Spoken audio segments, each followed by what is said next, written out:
Live. So I will call to order our school committee meeting for Wednesday, June 22nd, 2022. And we'll start with the Pledge of Allegiance.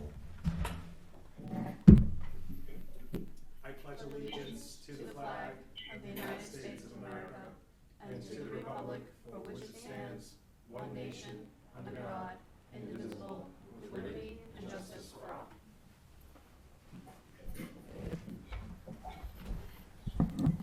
Okay, we have a really quick agenda, which is nice. And we'll start off with public comment. Do you want to do a roll? Because not everybody's in the room. Oh, right. Okay, sorry. So we will start with who is in the room. We have Ms. Vitsky, Mr. Hicks, and Ms. Picard. And Dr. Gilligan? Hi, Dr. Gilligan present. From the central office staff, Dr. Mealy is online. Great, thank you. So you can just state your name and your address and maybe where you work for your... Great. Pat McGrady. I'm a teacher at the North Andover Middle School. I appreciate you letting me come in here. I was at a meeting with a bunch of 8th grade teachers throughout the state and having a conversation, and it kind of inspired me. I wanted to read this thank you letter to quite a few people in the room and people throughout town, so I'm just going to read it briefly. Dear community members, stakeholders, and civic allies, this is a note of enormous gratitude to so many of you that were collaboratively responsible for the massive success of this year's 8B Civics in Action Slick Pros. This work has been going on for over 4 years, and to see what students have been able to accomplish has been so validating, and the community should be very proud of these young adults. In meeting with many grade 8 educators who teach civics in Massachusetts, a common complaint that I often hear is the lack of support or involvement from community members throughout this challenging civic action project process.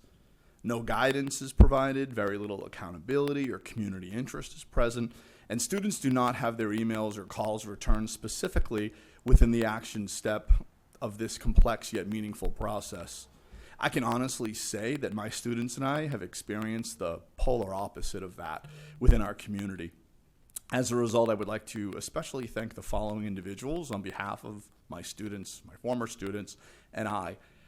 Principal George Gonsalves and Assistant Principal Steve Wrigley and Caroline Beasley, who have always supported this work in civics and truly believe in the students at NAMS.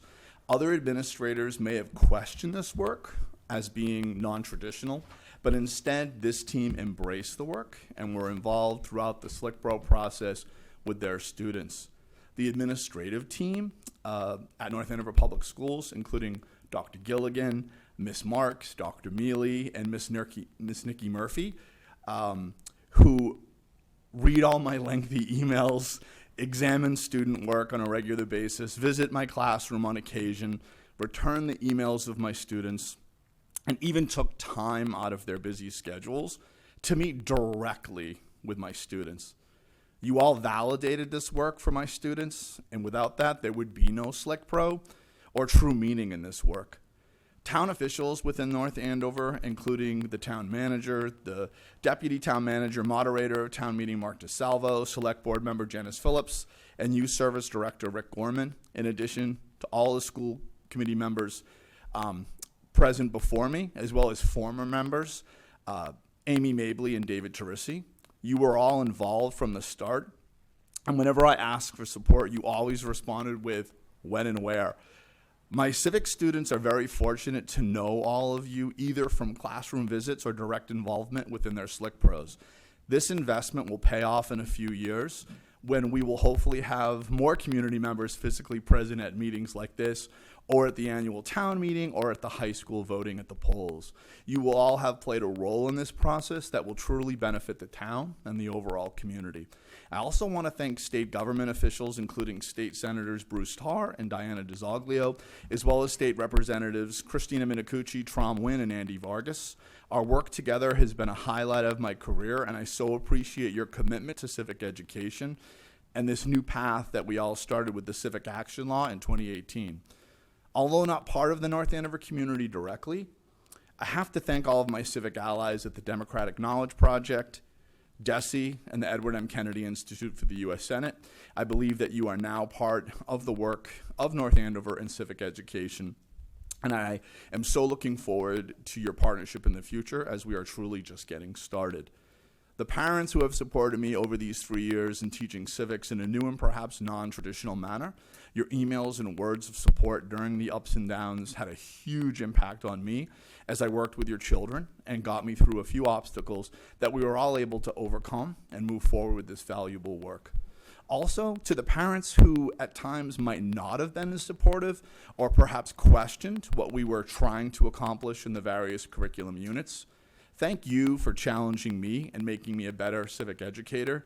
You are one of the reasons why all of this work needed to be connected back to the state civic frameworks and pushed me to be more transparent, sending you all my lessons on Sunday night via email ahead of time and allow you to see which lessons, videos, and activities that were going to be in place for the week ahead.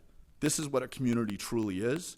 And while we did not always agree on everything, we were putting what we thought was best for the students at the forefront of this work that continues into the 2022-23 school year and beyond.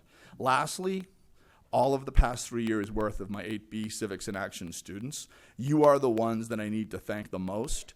You all took chances and gave this work a shot. Many of you were skeptical at first and kept going with an open mind and went on to create quality and exemplary work that will help all of my future students. Education and teaching are both reciprocal in that I teach all of you civics, but you all teach me just as much, if not more, throughout the years. Thank you for this opportunity for me to share my gratitude, and I can't wait to see what we're all collaboratively together going to do next year moving forward in civic education within the North Andover Public Schools. Thank you very much. Appreciate it. Thank you. Thank you. Thank you, Pat. Thank you, Pat. Okay, and there were no requests for call-in public comment. So I think we can just move on to number 3, which is new business, which is why we're all here for the first read of the Educator Hall of Fame nominees. And did you guys get this ahead of today? Yes. Okay.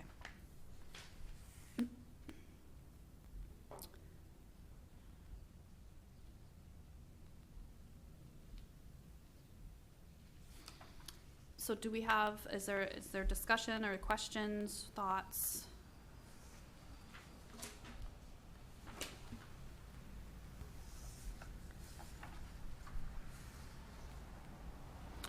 Are there, I think there's 2 endorsers, right? So there's the nominator and then 2, oh, sorry, it's the back of the page. Yep.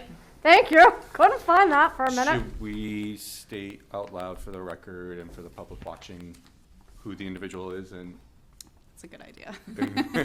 and summary of what has been said about Yes. the individual?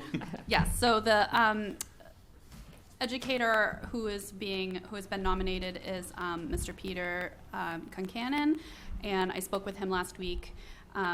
He was part of North Andover High School from 1992 to 2017, and if you have a chance to read about this in the document that's going to be attached to the agenda or linked later, go ahead and read it.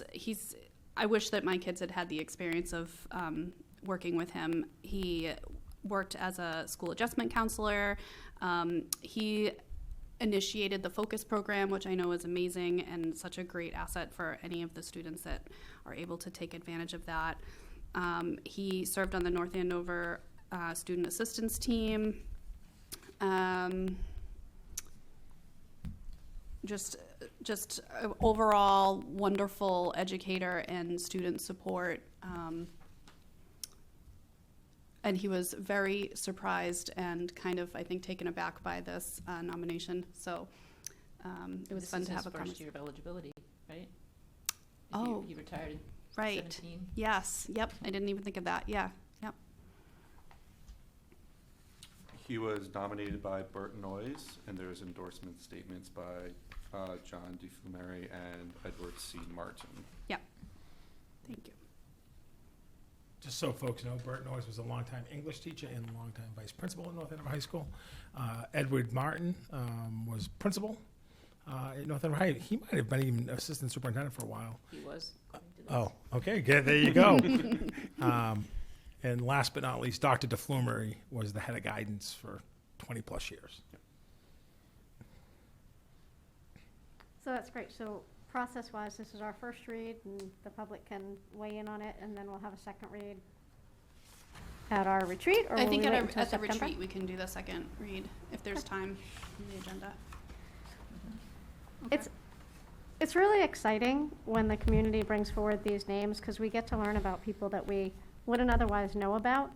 And it takes some effort, right? I mean, to get a nominator and 2 endorsers, it takes some coordination. So I appreciate that the community, has done that. And this one coming from 3, long-term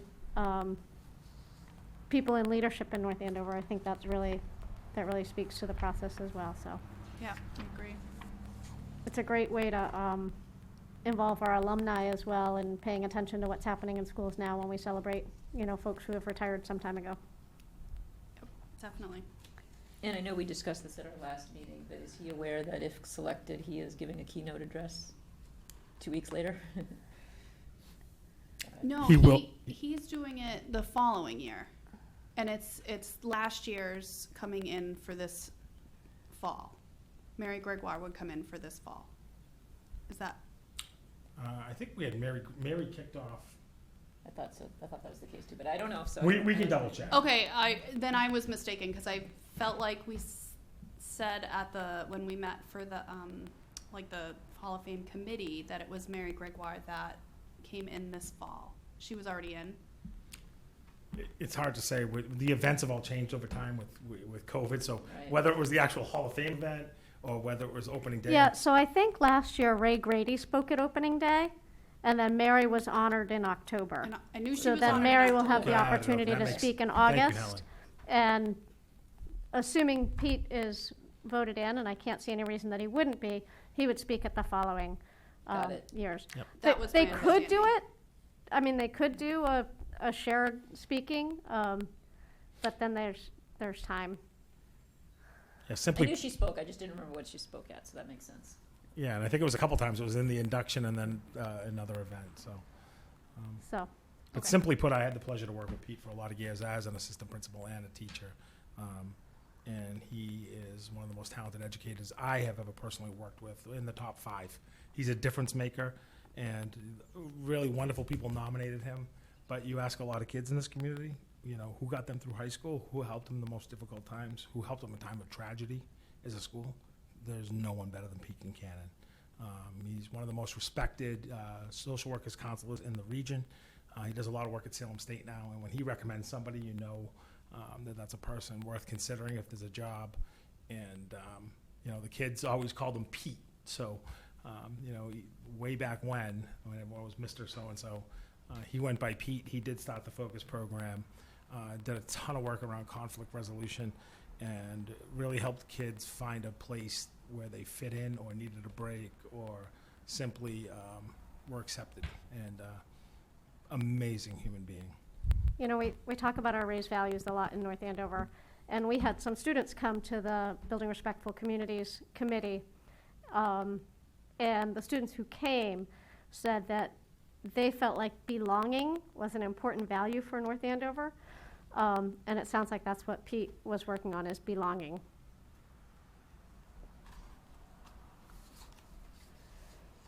And I did confirm with the tentative date for the October recognition. I think Greg Landry said it was the last Last Thursday in October, Wednesday or maybe? Thursday in Wednesday, yeah. October. Last Wednesday. Wednesday, yeah. Okay. So I did let Pete know that, and he seemed to think that would work for his schedule. All righty. So, And upon reflection, I think actually it was the tape at CAM. So we had a CAM introduction and an event that we blasted out for earning professional teaching status and the Hall of Fame nominee, and then we had another event. in that makes person. sense. So we've got at least I was getting ahead of myself. Okay. Other thoughts, questions? It's a great choice. Okay. So then, I don't think we have anything else on the agenda. I thank you all for coming in. I know that this was a monkey wrench in everybody's plans for the end of the year. But I appreciate your time and flexibility. And I will move to adjourn. I second. great. Okay, and then we will vote, Ms. Fitzke? We have to vote to adjourn. To adjourn, right, yes. Mr. Hicks Yes. and Ms. Picard. Yes. And I will vote yes, so that's 4-0. Okay, we are adjourned. I think I need to do this.